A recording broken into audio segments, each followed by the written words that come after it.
Hi, I'm Arnie Gundersen from Fairewinds, and it's the middle of November 2013. Tokyo Electric has announced that it's going to be removing the nuclear fuel from inside the spent fuel pool at Fukushima Daiichi Unit 4. They released an animated feature film to show, in their opinion, just how easy this task is going to be. What I thought I'd do is show you, based on my experience as someone who ran a division that built nuclear fuel racks, that this really isn't an animated feature film, but in fact, it's more of a fantasy cartoon. There's some serious problems that Tokyo Electric is trying to sweep under the rug with this video, and I thought I would address them for you so we're all more prepared for what the future might entail. A milestone is being reached in the recovery of Fukushima Daiichi. For the first time since the accident, spent fuel will be removed from the damaged building and stored in a safer, more secure way in these specially designed containers. Well, the feature film begins with a pristine environment that's squeaky clean, and all of the surfaces are vertical and horizontal. This building was hit by an earthquake and an explosion. And I can assure you that there's not many surfaces that are vertical and horizontal anymore. What's underneath that shrink wrap is a contaminated building that's been distorted by an earthquake. And I wanted to show you, to start this series, exactly what that building looked like before they put the shrink wrap on. Moving the spent fuel out of the damaged reactor building and into safe permanent storage lays the groundwork for moving forward with cleanup and remediation of the damaged building. Getting the damaged reactor building ready for this moment is the result of months of planning and the development of innovative solutions. The first problem at Fukushima Daiichi isn't the physical condition of the plant. It's the physical condition of Tokyo Electric. Before Tokyo Electric begins to remove the fuel, the Japanese government should remove Tokyo Electric from the process. Their staff aren't engineers. Their staff are operators that used to running nuclear reactors. But the problems facing Fukushima Daiichi go well beyond that, into a realm where no one has gone before. To rely on their expertise is a serious miscalculation of what the problems in the future might be. We just have to look at the last 2.5 years at the site to understand exactly how outgunned Tokyo Electric is moving forward. We have leaky tanks, Pacific Ocean contamination, and chronic problems with rats and electrical systems. This is a company that's over its head and needs to be replaced. Although Reactor 4 happened to have been shut down for inspection at the time of the earthquake and no fuel was in the reactor, spent fuel was being stored in pools designed for that purpose. When the reactor building exploded in the events following the Great East Japan earthquake and the tsunami that followed, debris fell into those pools, and the instability of the building made removal of the fuel, ordinarily something that TEPCO has done safely and routinely more than 1,200 times, a challenge. This video shows the pristine nuclear fuel racks. And you'll notice that the nuclear fuel, which are those little tubes, are in a bundle, grouped together, and in a box.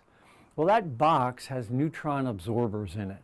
My sources inside Tokyo Electric have told me they have no confidence that there's any boron left inside those neutron absorbing plates. There's two reasons for that. First off, the plates were never designed for boiling water, and we know that right after the accident, the water boiled violently. The second thing is the plates were never designed for salt water. So the extra heat plus the extra salt means you can have no confidence that there's any boron left in those boron absorbers. What does that mean? That means that these wrappers were designed to capture neutrons to prevent a nuclear chain reaction from occurring inside of that spent fuel pool. If there's no assurance that there's any boron left in those wrappers, then the only protection for the public is that Tokyo Electric has to add an enormous amount of boron to the water. Nuclear plants are designed with a defense in depth. There were wrappers and there were boron.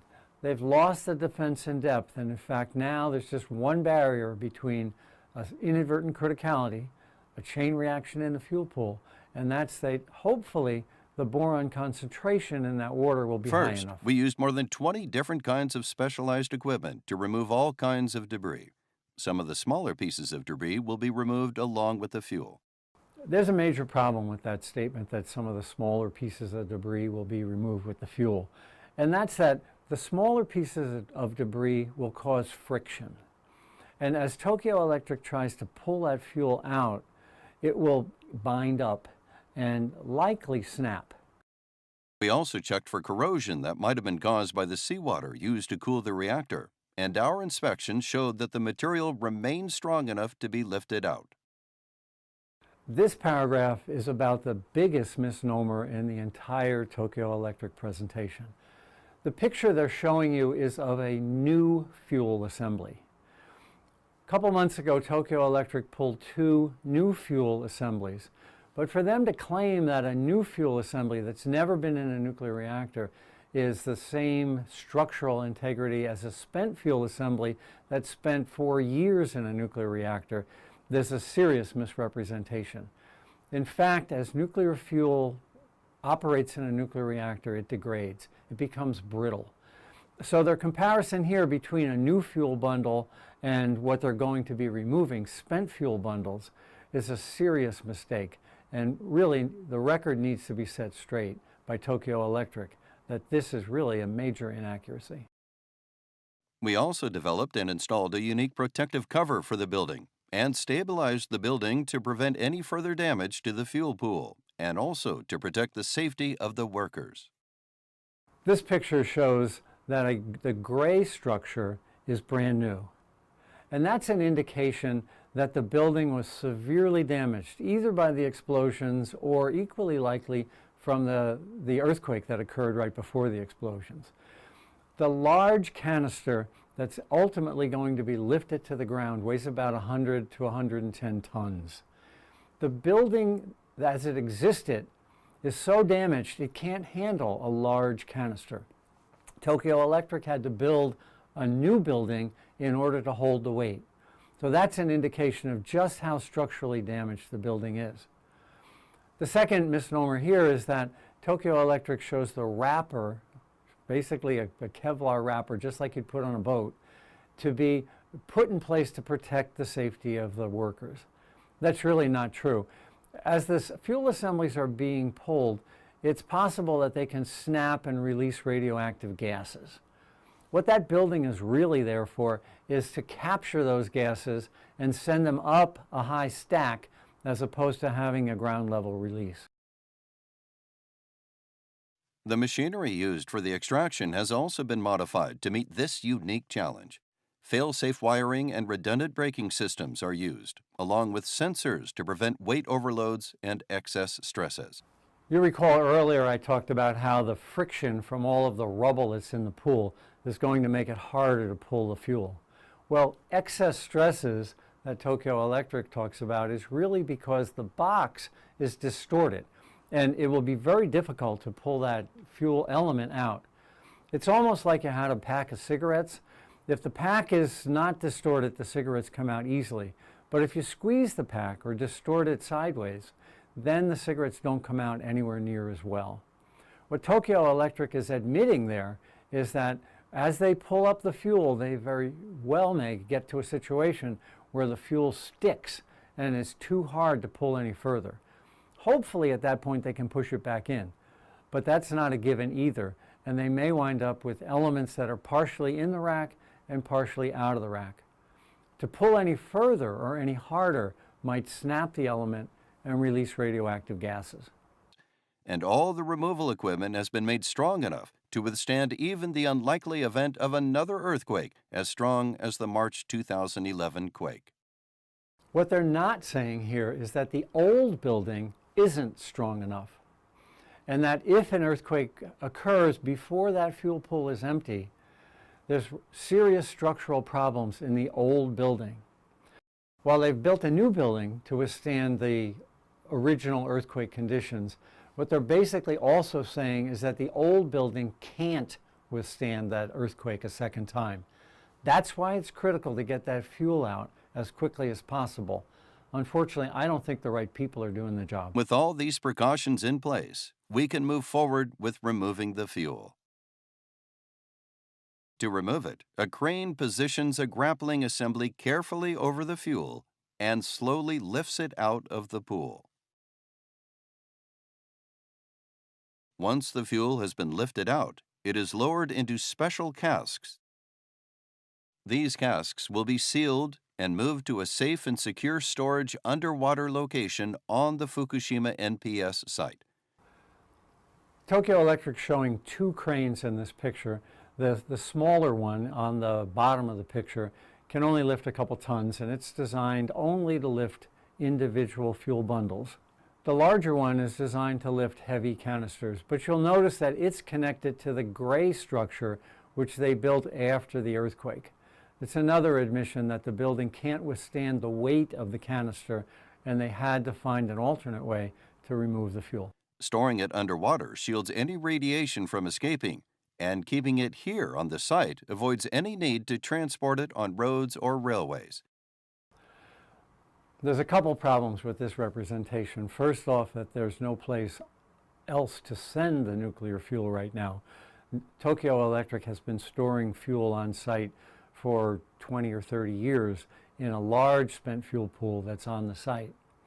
But equally important is that this fuel is contaminated with salt.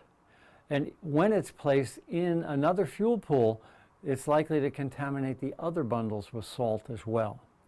So the reason that fuel is staying on site is that the last thing Tokyo Electric wants to do is to contaminate another fuel pool at another site with the salt from Fukushima Daiichi.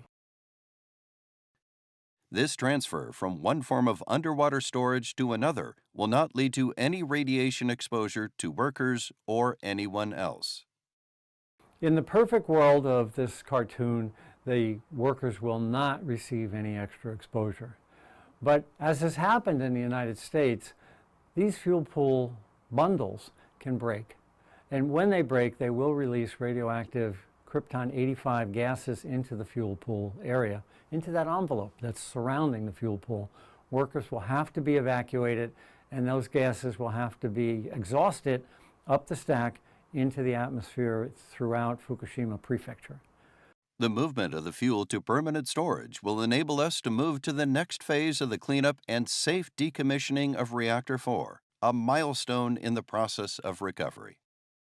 Once they've got the nuclear fuel out of Fukushima Daiichi Unit 4, decommissioning the reactor is not necessary, at least not right now.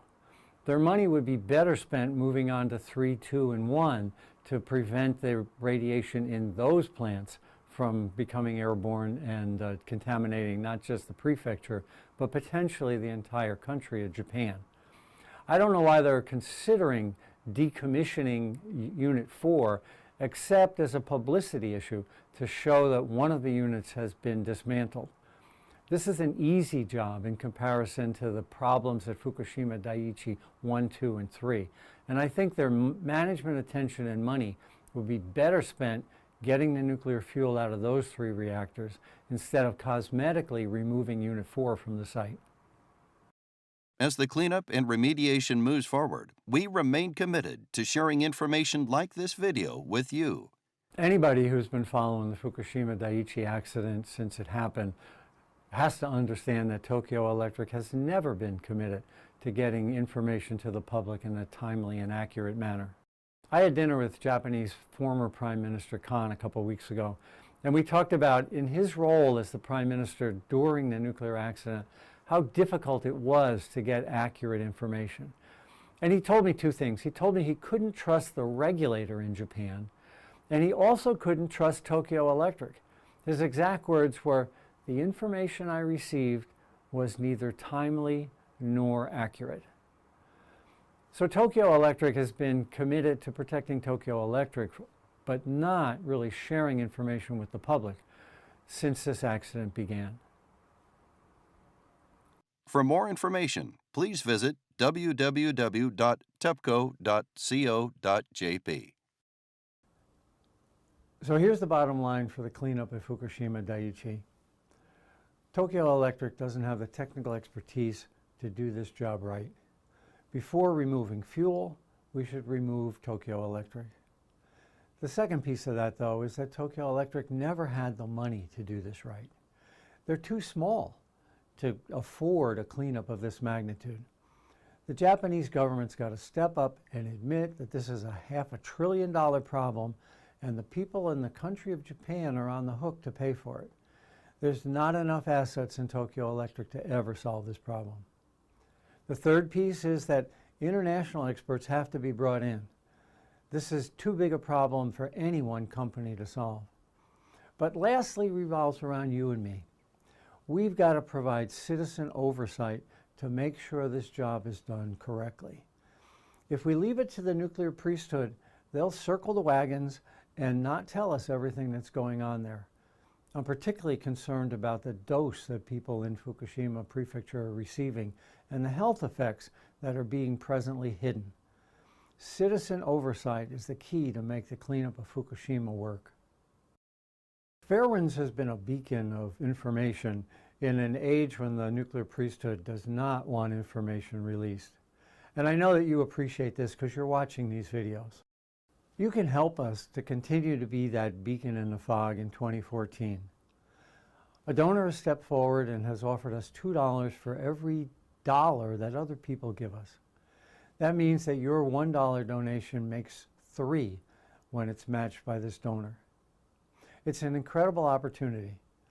Fairewinds is a nonprofit, and I hope that you'll consider a donation so that we can continue to move forward into 2014 with the high-quality productions that you're used to seeing. I'm Arnie Gundersen from Fairewinds Energy Education. I'll keep you informed.